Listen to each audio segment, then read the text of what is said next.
ingresaron los futbolistas de Guaraní. No realizó cambio Guaraní. Ataca 2 de Mayo con Ruiz Díaz que gira, le puede pegar. Pues pase de Ruiz Díaz, remata al arco.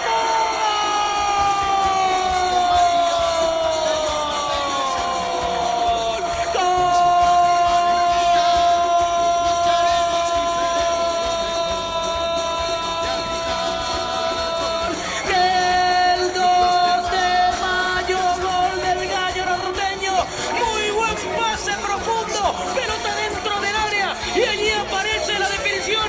Potente el remate con pierna derecha. Nada que hacer para el arquero. Acosta es el autor del gol.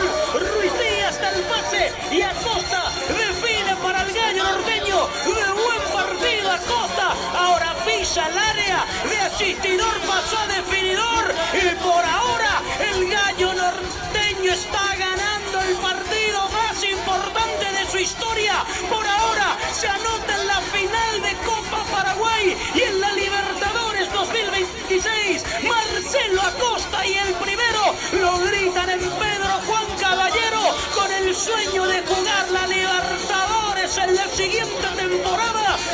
22 del segundo tiempo. Acosta el autor del gol. 2 de Mayo 1, Guaraní 0. Y que se haga historia, dice la gente del 2 de Mayo, la gente de Pedro Juan Caballero. Qué linda pelota filtrada. Corregime, creo que fue de Rodrigo Ruiz Díaz, justamente el hombre asistidor. En este caso se cambiaron las posiciones porque Marcelo Acosta fue a jugar de 9. Se vistió de asistidor Rodrigo Ruiz Díaz. Qué pelota, qué definición de Marcelo Acosta. No pudo hacer nada Don Pérez.